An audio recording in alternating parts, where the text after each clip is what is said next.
Le sida est l'une des maladies chroniques les plus répandues aujourd'hui, qui constitue une menace pour la vie de la personne infectée dès son entrée dans l'organisme. Comment une personne peut-elle être infectée par le VIH?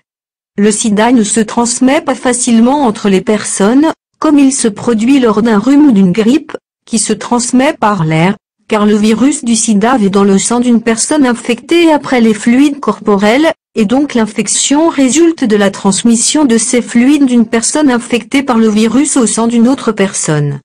Il comprend des fluides corporels qui contiennent suffisamment de virus pour transmettre l'infection.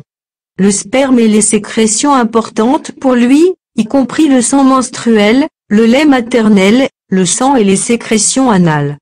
Il convient de noter que d'autres fluides corporels tels que la salive, la sueur et l'urine ne contiennent pas suffisamment de VIH pour transmettre l'infection entre les personnes. Il est important de noter que le virus peut se transmettre entre les personnes, que les symptômes de l'infection soient visibles ou non. Voici les symptômes les plus importants de la transmission du VIH d'une personne à une autre, selon le site web de VIM. Premièrement, la relation entre un homme et une femme. La relation sexuelle entre un homme et une femme est au premier plan des modes de transmission de l'infection à VIH, surtout lorsque les moyens de prévention nécessaires ne sont pas utilisés, car un homme peut transmettre l'infection à une femme et vice-versa. Cela impose la nécessité de se tenir à l'écart des relations suspectes en dehors du cadre de la relation conjugale. Deuxièmement, l'injection avec des aiguilles contaminées puisque le virus pénètre directement dans le sang. Les injections de toutes sortes sont des moyens dangereux qui peuvent transmettre la maladie. Il faut donc faire attention à ce que toute injection soit stérile et n'ait pas été utilisée sur un autre patient. Troisièmement, le tatouage. L'aiguille de tatouage est insérée profondément dans la peau et souvent du sang en sort, faisant de l'aiguille de tatouage l'un des moyens bien connus de transmission du VIH.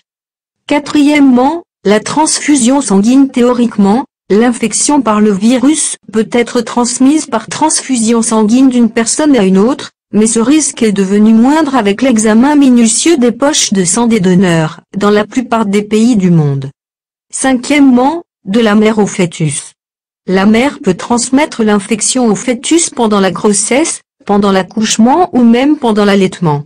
Pour cette raison, la femme affectée doit suivre le traitement prescrit par le médecin compétent tout au long de la grossesse et s'abstenir de l'allaitement si cela n'est pas nécessaire. Sixièmement, le dentiste. Le cabinet du dentiste est un autre endroit pour attraper une infection, et bien que les médecins soient obligés de stériliser tous les outils avant de les utiliser sur les patients, la possibilité d'infection existe toujours avec du sang sortant des gencives des patients pendant le traitement dentaire.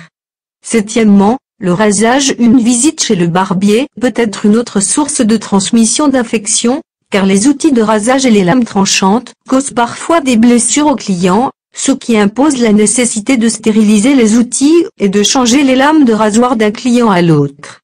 Huitièmement, la transfusion d'organes. Comme dans le cas de la transfusion sanguine, la transfusion d'organes peut transmettre le virus du donneur au receveur. Le donneur doit donc subir des tests minutieux pour confirmer qu'il est indemne de toute maladie infectieuse avant l'opération.